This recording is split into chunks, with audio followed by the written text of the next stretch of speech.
Bismillahirrahmanirrahim. Assalamualaikum warahmatullahi wabarakatuh.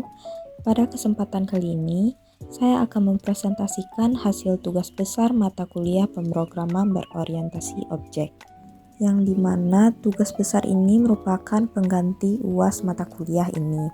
Sebelumnya, perkenalkan, nama saya Friskia Della Pratiwi dengan NIM 2211522003, kelas PBOA Departemen Sistem Informasi tahun 2023-2024. Di sini saya membuat program pengelolaan toko Doldam MedTools.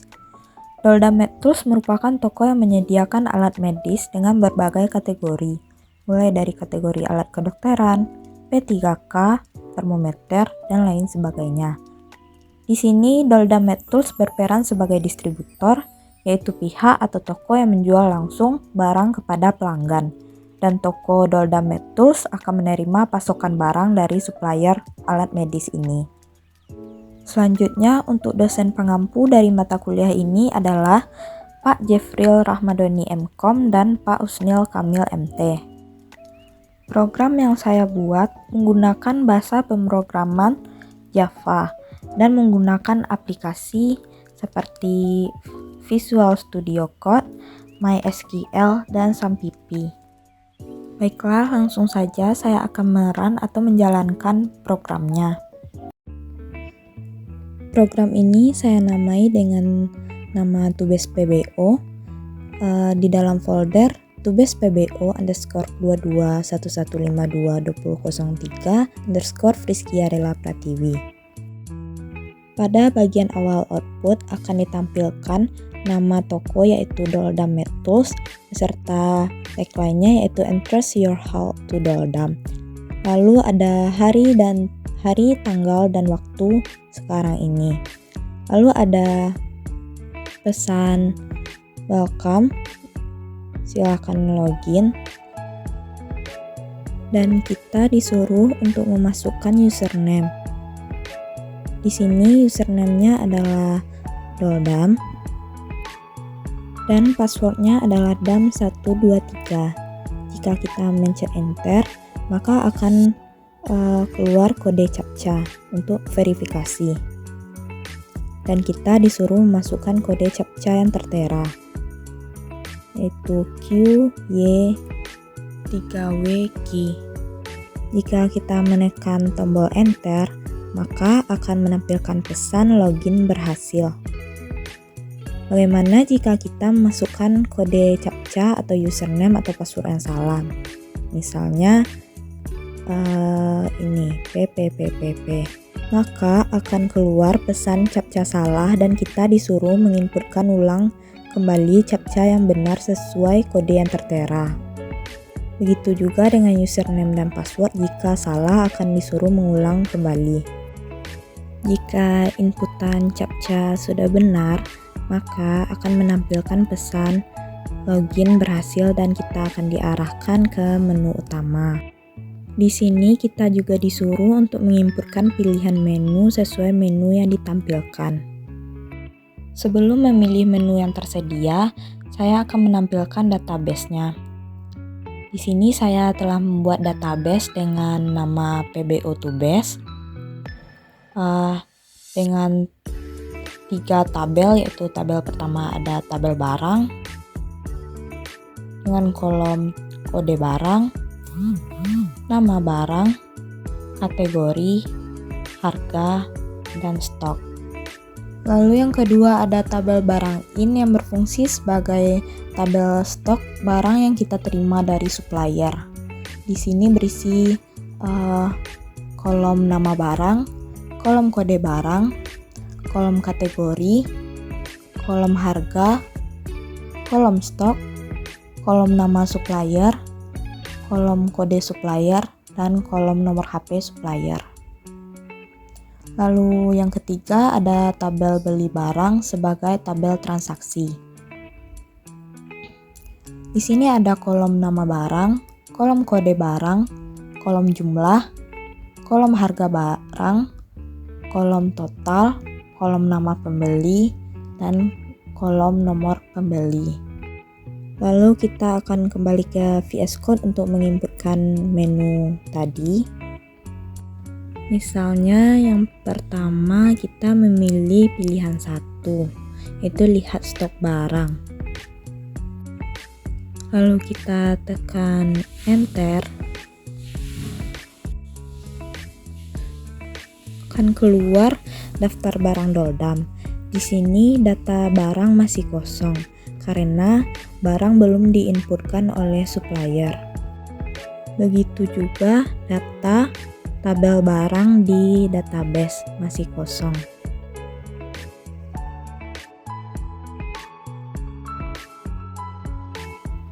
Lalu kita akan ditanya apakah kita ingin balik ke menu utama. Di sini ada pilihan ya atau tidak. Jika kita memilih ya, maka akan menampilkan menu utama kembali. Jika kita memilih tidak, maka program akan selesai. Di sini saya memilih ya dan akan menampilkan menu utama kembali. Kita disuruh menginputkan pilihan menu kembali. Selanjutnya saya akan menambahkan data barang baru di toko Doldam. Saya memilih pilihan 2, maka kita akan disuruh menginputkan kode supplier. Misalnya kode suppliernya itu 01 dengan nama supplier yaitu Friskia dan masukkan nomor HP supplier. Lalu nama barang yang akan disuplai oleh supplier. Di sini Friskia ingin menyuplai alat medis yaitu stetoskop klasik.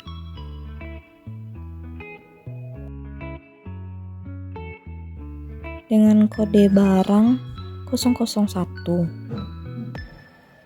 Kategori barang yaitu alat kedokteran.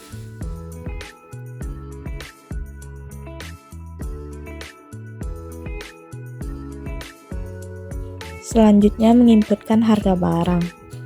Harga stetoskop klasik ini adalah 310.000.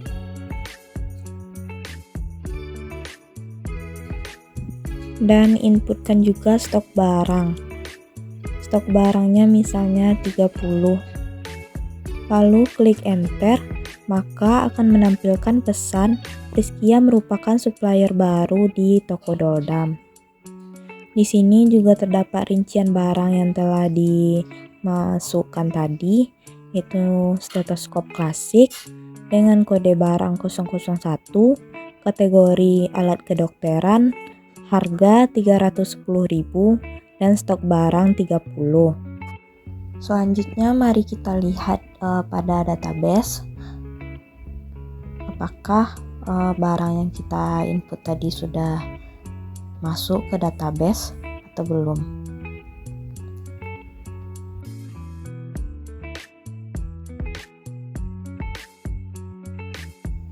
Nah, di sini sudah masuk barang yang kita inputkan tadi dengan kode barang 001, nama barang stetoskop klasik, kategori alat kedokteran dengan harga 310.000 dan stok 30. Di sini juga masuk ke tabel barang in. Sama seperti pada tabel barang tadi, yaitu nama barangnya stetoskop klasik, kode barang 001, kategori alat kedokteran, harga 310.000, stok 30, dan di sini supply oleh nama supplier Friskia dengan kode supplier 01 dan nomor HP gitu. Lalu kembali ke VS Code. Di sini saya kembali memilih ya dan akan tampil lagi menu utama. Di sini saya kembali memasukkan pilihan 2 untuk meng-create barang baru. Misalnya kode supplier kedua yaitu 02 dengan nama supplier Della. Lalu nomor HP supplier 08 sekian.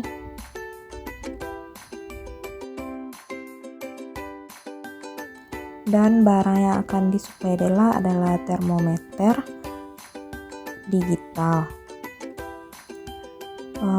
Kode barangnya 002 dan kategori barang adalah termometer. Dengan harga 75.000 dan stok barang 50. Dan Della merupakan supplier baru di toko Doldam.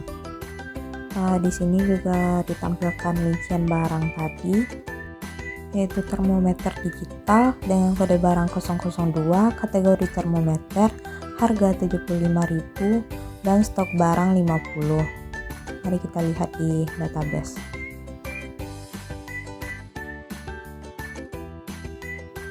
Barang yang diinputkan oleh Della tadi sudah masuk dengan kode barang 002, nama barang termometer digital, kategori termometer, harga 75.000 dan stok 50. Begitu juga di tabel barang in akan masuk data barang dan data suppliernya. Selanjutnya ada pilihan menu yang ketiga, yaitu ubah data barang atau update data barang.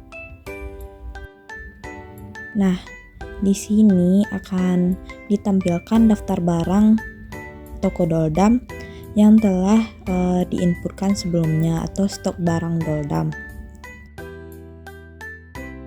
Barang pertama ada stetoskop klasik dan barang kedua termometer digital.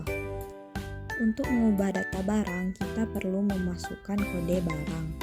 Di sini saya akan mengubah data barang stetoskop klasik. Maka saya akan menginputkan kode 001. Lalu kita akan diberi pilihan data apa yang ingin diubah dari barang tersebut. Pertama ada nama barang, kategori, harga barang, dan stok. Saya ingin mengubah harga barang dari stetoskop klasik. Jadi saya menginputkan angka 3. Nah, harga barang sebelumnya itu adalah 310.000. Saya ingin mengubahnya menjadi 300.000. Klik enter. Maka akan tampil pesan data berhasil diperbarui. Mari kita lihat apakah data harga barang stetoskop klasik sudah diperbarui. Nah, masukkan pilihan menu 1, yaitu lihat stok barang. Di sini terlihat harga barang stetoskop yang sebelumnya 310.000 sudah berganti menjadi 300.000. Lalu mari kita lihat di database apakah harga barang stetoskop klasik sudah berubah atau belum.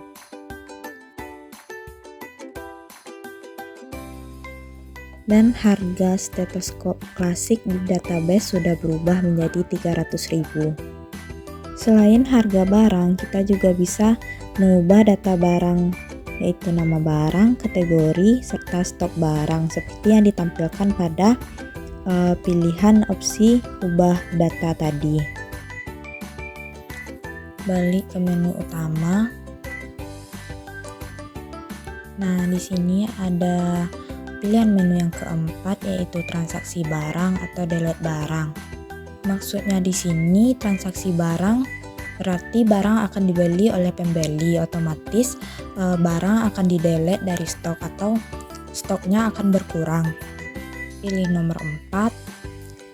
Nah, akan menampilkan daftar barang Doldam.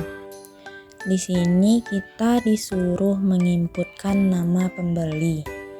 Misalnya pembeli kita itu namanya Farah. Lalu inputkan nomor si pembeli.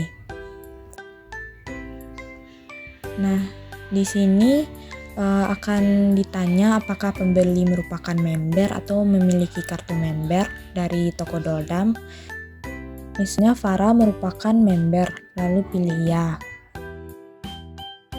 Lalu kita disuruh menginputkan kode barang yang akan dibeli. Di sini Farah ingin membeli stetoskop klasik, maka akan diinputkan kode barang 001. Lalu inputkan jumlah barang yang akan dibeli. Farah ingin membeli 2 stetoskop klasik. Lalu akan muncul pesan pelanggan mendapatkan diskon 5% karena Farah merupakan member. Dan total harga akan muncul yaitu 570.000. Yang awalnya 600.000 dan dikurang 5% dari harga awal. Jadi 570.000. Transaksi berhasil. Maka akan keluar struk pembelian. Isi struk ini berupa hari, tanggal, dan waktu, data pelanggan, data barang, dan total harga, serta nama kasir. Lalu di bawahnya ada ucapan terima kasih. Selanjutnya, mari kita lihat di database apakah stok barang stetoskop klasik sudah berkurang.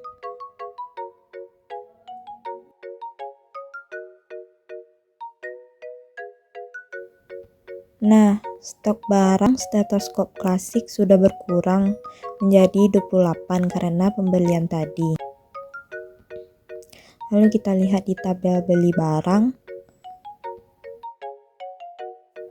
Di sini juga tersimpan riwayat pembelian barang yaitu stetoskop klasik dengan kode barang 001 yang dibeli oleh Farah sebanyak 2 dengan harga 300.000.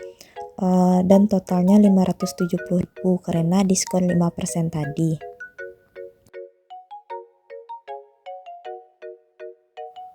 Lalu saya akan balik ke menu utama lagi, dan ini ada pilihan menu yang terakhir yaitu keluar dari program. Maka akan mengakhiri program ini dan akan tampil pesan program selesai.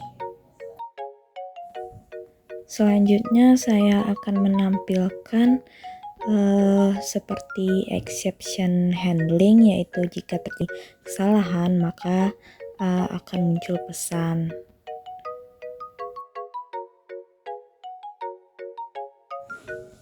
Nah, tadi sebelumnya username yang benar adalah Doldam, tetapi saya akan menginputkan dengan user yang salah, misalnya Della, dan passwordnya juga password yang salah, 123.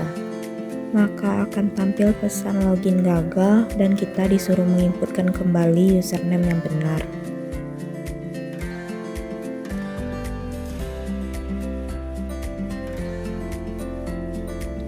Selanjutnya untuk kode CAPTCHA, saya akan memasukkan kode CAPTCHA yang sesuai dengan kode CAPTCHA yang tertera. Di sini saya akan menginputkan kode CAPTCHA dengan lowercase. Di sini lowercase maupun uppercase tidak akan berpengaruh karena saya menggunakan method string equals ignore case. Klik enter.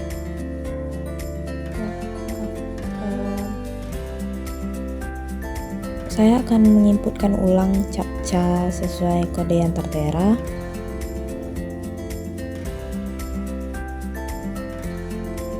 Nah, akan tampil menu utama seperti tadi. Lalu di sini kan terdapat 5 pilihan, yaitu pilihan 1 sampai 5. Jika saya menginputkan angka selain 1 sampai 5, misalnya saya menginputkan angka 6, maka akan muncul pesan invalid. Lalu saya akan balik ke menu utama. Saya mengetikkan ya dan akan menampilkan menu utama. Di sini misalnya saya ingin mengubah data barang. Terdapat 2 barang dengan kode barang 001 dan kode barang 002. Jika saya menginputkan kode barang selain kode barang di atas, misalnya kode barang 003, maka akan menampilkan pesan kode barang tidak ditemukan. Lalu di sini terdapat pertanyaan balik menu utama dengan pilihan ya atau tidak.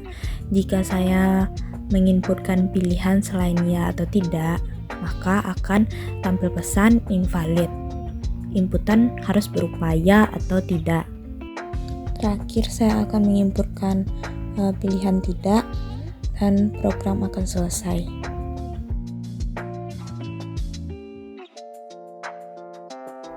Selanjutnya, penjelasan program pengelolaan toko Dolda MedTools. Sebelum menjelaskan programnya, saya akan menyebutkan syarat yang harus dipenuhi pada tugas besar ini. Jadi, syaratnya adalah buatlah sebuah program yang di dalam program tersebut terdapat materi-materi yang dipelajari selama 1 semester ini. Yaitu yang pertama ada terdiri dari beberapa kelas, objek, dan konstruktor. Di sini terdapat 7 kelas, yaitu yang pertama kelas barang, kelas Doldam Tools Java, kelas menu Java, kelas stok Java, kelas truk Java, kelas supplier Java, dan kelas transaksi Java. Lalu, di dalam program ini juga terdapat beberapa objek dan konstruktor. Lalu, syarat yang kedua adalah memiliki interface dan implementasi dari interface tersebut. Kelas interface di sini adalah kelas menu, dan yang mengimplementasikannya adalah kelas barang. Lalu syarat yang ketiga adalah memiliki inheritance, yaitu memiliki superclass dan subclass. Yang merupakan superclass atau parent class atau induk kelas di sini adalah kelas barang. Dan juga terdapat beberapa kelas anak atau subclass atau child class.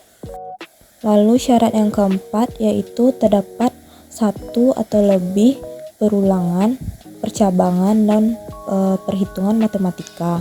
Di dalam program ini terdapat beberapa perulangan, percabangan, dan perhitungan matematika.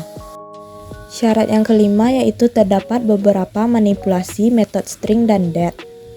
Di program ini juga sudah terdapat beberapa manipulasi metode string dan det. Lalu syarat yang keenam adalah terdapat satu atau lebih exception handling. Pada program ini juga sudah terdapat satu atau lebih exception handling. Lalu syarat yang ketujuh adalah terdapat satu atau lebih collection framework. Pada program ini sudah terdapat satu collection framework yaitu menggunakan HashMap. Dan yang terakhir yaitu menggunakan JDBC atau Java Database Connection. Dan harus menggunakan fungsi create, read, update, dan delete atau biasa dikenal CRUD. Baiklah, yang pertama saya akan menjelaskan kelas Doldam Tools Java sebagai kelas driver atau main class. Lalu kode ini adalah kode yang akan membantu jalannya program.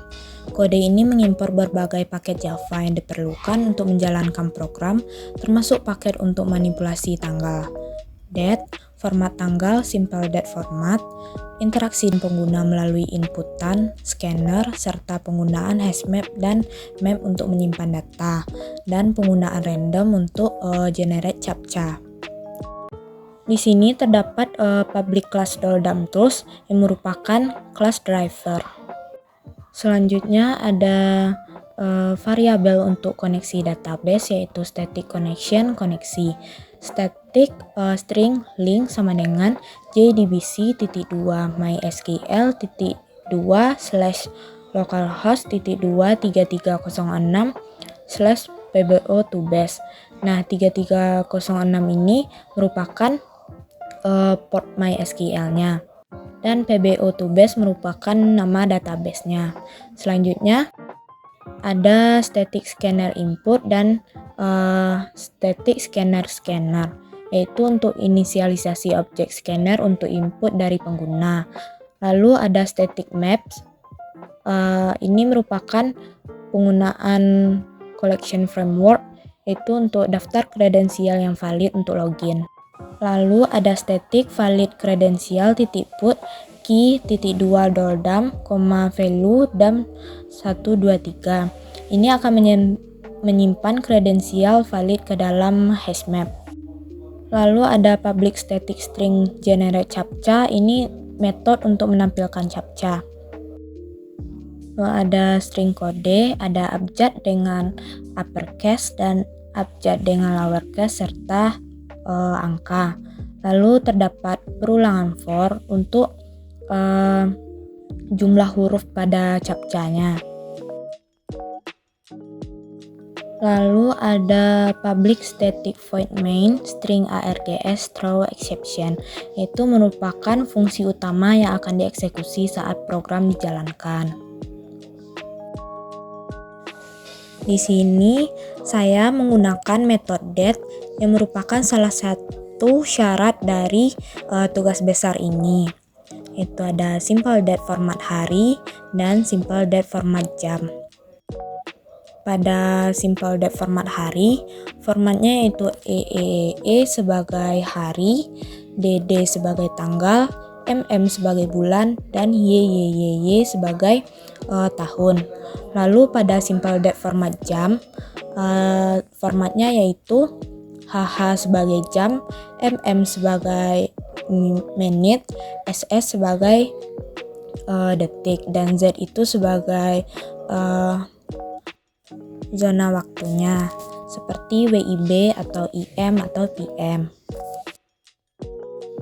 Lalu di sini akan menampilkan nama toko Doldam Tools dan tagline-nya yaitu entrust your help to Doldam.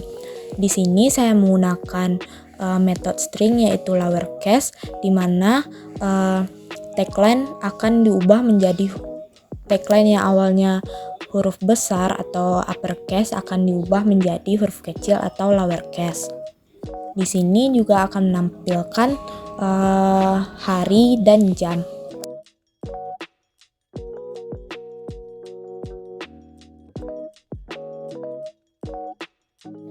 Lalu ada login untuk memanggil fungsi untuk proses login, dan terdapat public static void login untuk metode login proses login. Lalu kita membuat objek untuk login dan captcha-nya, dan sebelum itu akan ditampilkan pesan welcome, silahkan login. Lalu akan dilakukan perulangan do while untuk proses validasi login menggunakan username dan password. Nah, jika is valid login tidak sama, maka akan menampilkan pesan login gagal, silahkan coba lagi. Jika is valid login benar, maka akan dilakukan perulangan do while untuk proses validasi captcha. Di sini akan ditampilkan kode captcha berdasarkan objek random yang di atas tadi. Lalu kita akan disuruh untuk memasukkan captcha. Di sini terdapat metode equals ignore case untuk validasi captcha-nya. Lalu ada percabangan if untuk mengevaluasi apakah captcha valid. Jika captcha tidak valid, maka akan menampilkan pesan captcha salah, silakan coba lagi. Lalu jika captcha valid, maka akan menampilkan pesan login berhasil. Lalu ada exception try catch. Ini untuk mencegah terjadinya kesalahan. Jika login berhasil, menu utama akan ditampilkan. Dan ada scanner close untuk menutup scannernya. Selanjutnya ada public static boolean validasi login, string enter username, string enter password. Ini metode untuk validasi login berdasarkan kredensial, dan ini menggunakan metode string equals. Di sini username dan password yang diinputkan harus sama dengan username dan password yang sebenarnya. Di mana ini lowercase dan uppercase sangat berpengaruh. Lalu ada private static void menu, terus SQL exception, yaitu metode untuk menampilkan menu utama dan memproses pilihan. Di sini membuat objek dari menu, objek ulangi, lalu integer pilih, string pertanyaan. Lalu dilakukan perulangan while untuk menampilkan dan memproses menu. Lalu kita akan disuruh untuk memasukkan atau menginputkan pilihan menu. Selanjutnya ada objek-objek untuk proses terkait menu, yaitu barang, stok, dan transaksi. Selanjutnya dilakukan percabangan switch case untuk memproses pilihan atau opsi. Di sini terdapat 5 case, yaitu ada untuk menampilkan barang, untuk menyimpan barang, untuk mengubah barang, menghapus barang, dan keluar dari program. Lalu ada default. Nah, di sini jika kita menginputkan selain 5 case yang di atas atau selain angka 1 sampai 5, maka akan muncul pesan invalid, silakan masukkan sesuai pilihan.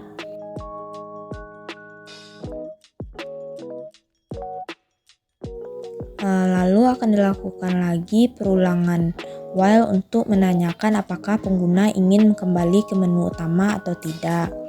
While ulangi, sistem outprint balik ke menu utama, ya atau tidak. Nah, kita disuruh menginputkan ya atau tidak. Lalu akan dilakukan percabangan if else untuk pilihan ya atau tidak. Dan ini menggunakan metode string equals ignore case. Jika pilihan tidak, maka menu tidak akan ditampilkan. Jika pilihan ya, maka menu akan ditampilkan. Selain itu, selain inputan ya atau tidak, maka akan menampilkan pesan invalid. Inputan harus berupa ya atau tidak. Selanjutnya saya akan menjelaskan kelas menu, yaitu kelas interface yang berisi definisi metode-metode terkait pengelolaan barang. Di sini terdapat void tampil, terus SQL exception sebagai metode untuk menampilkan data barang. Lalu ada void simpan, terus SQL exception untuk metode untuk menyimpan data barang. Lalu void ubah, terus SQL exception metode untuk mengubah data barang. Void hapus, terus SQL exception metode untuk ini metode untuk menghapus data barang.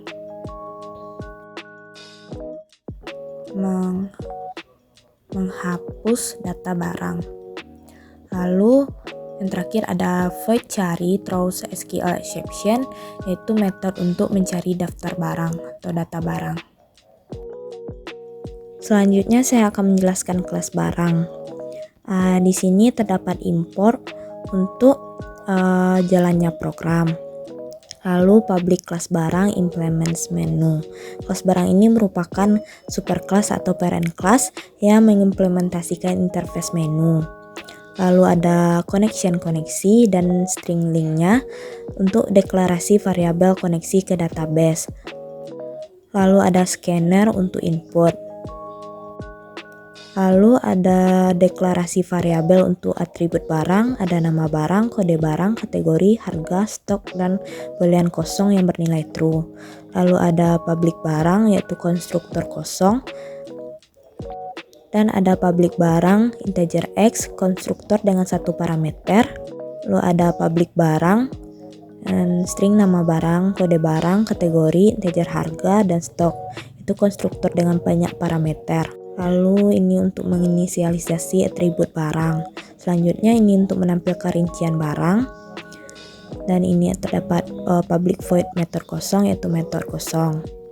Lalu ada override, yaitu public void tampil throws SQL exception, mengimplementasikan metode tampil dari interface menu. Ini metode untuk menampilkan daftar barang dari database. To select from tabel barang. Ini merupakan codingan untuk SQL-nya. Lalu ada sistem outprint daftar barang doldam. Lalu akan dilakukan perulangan while menampilkan data barang, mengambil data dari database PBO2Base tabel barang dan menampilkannya.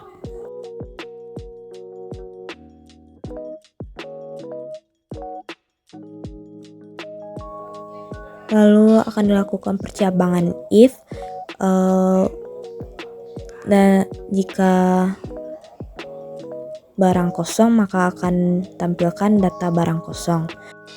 Lalu ada statement close. Selanjutnya ada override public void simpan throws SQL exception, itu implementasi metode simpan dari interface menu. Lalu ada override public void ubah throws SQL exception, yaitu implementasi metode ubah dari interface menu. Selanjutnya ada try variabel tampil untuk memanggil metode tampil untuk menampilkan daftar barang.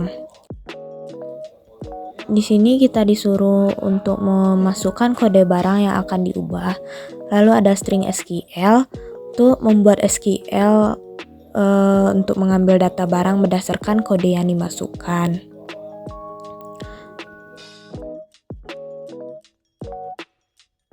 Selanjutnya akan dilakukan percabangan if untuk memeriksa apakah data barang dengan kode yang dimasukkan ada atau tidak.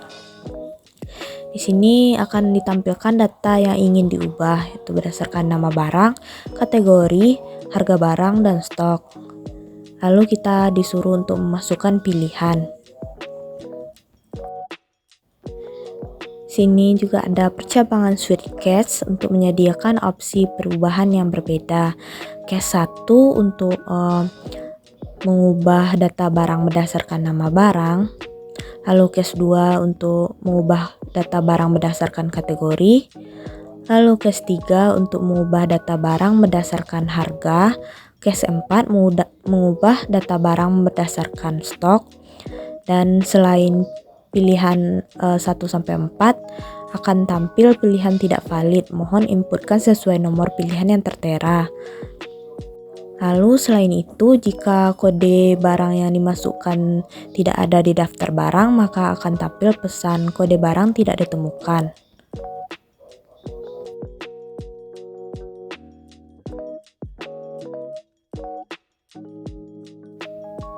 Lalu ada exception handling untuk SQL, itu menangkap kesalahan jika ada kesalahan SQL.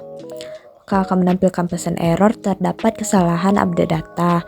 Lalu ada exception handling untuk menangkap kesalahan jika terjadi kesalahan tipe data. Maka akan tampil input tidak valid, mohon masukkan angka. Lalu ada override void hapus, implementasi dari interface menu dan void cari. Selanjutnya saya akan menjelaskan kelas stock. Di atas juga terdapat import untuk membantu jalannya program. Lalu public class stock extend barang. Ini merupakan inheritance. Kelas stock merupakan kelas turunan atau subclass atau child class dari kelas barang.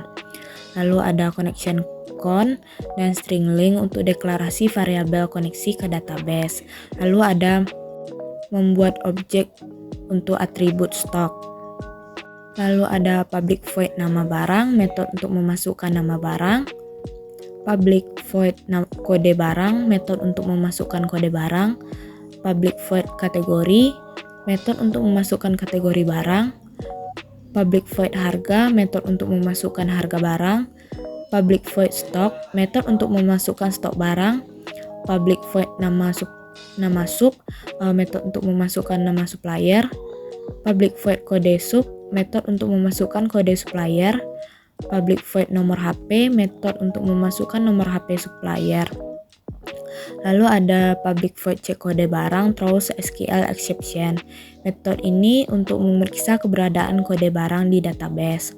Lalu ada connection driver manager untuk mengecek data yang ada pada database PBO2base tabel barang.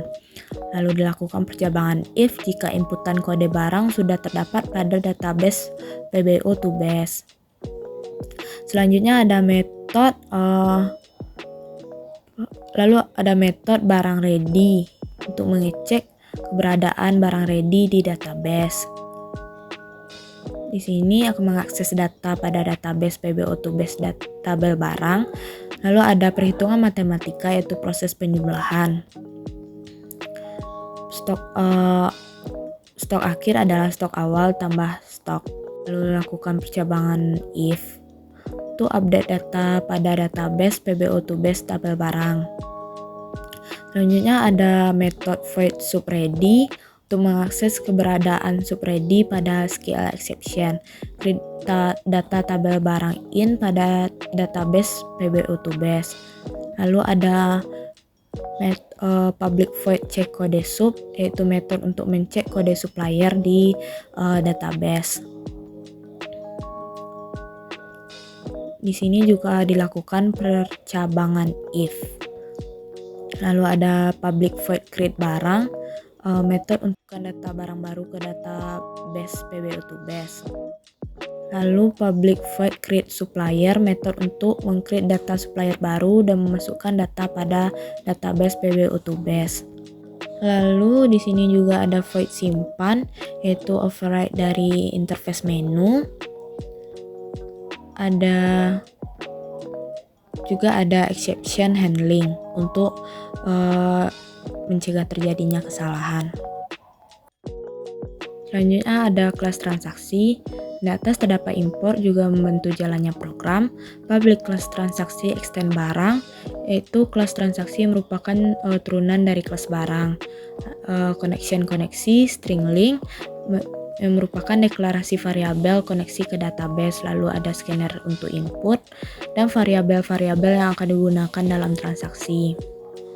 Lalu ada public void check keanggotaan, yaitu metode untuk memeriksa keanggotaan pembeli, apakah pembeli merupakan member atau tidak. Lalu ada metode untuk input nama pembeli, nomor pembeli, kode barang, dan metode pembelian barang. Lalu ada metode stok. Lalu ada metode untuk mengecek stok barang. Jika stok awal besar dari stok keluar, maka barang cukup. Jika stok awal sama dengan stok keluar, maka barang pas. Selain itu, akan menampilkan pesan jumlah stok barang tidak cukup. Lalu ada public void beli through SQL exception, yaitu metode beli untuk mengakses pada database.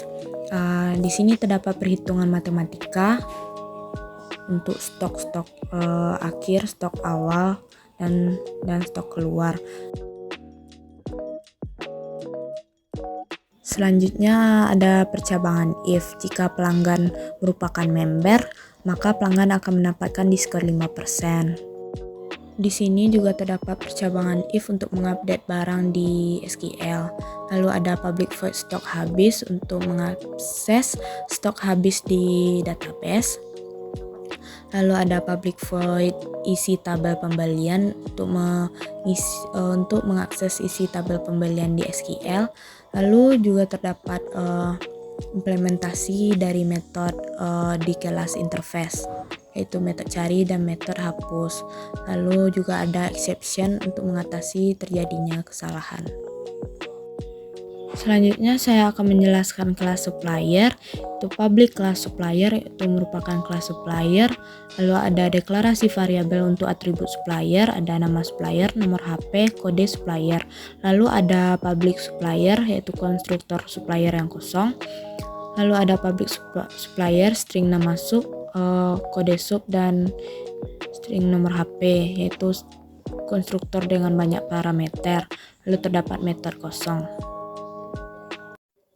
Dan yang terakhir ada kelas struct.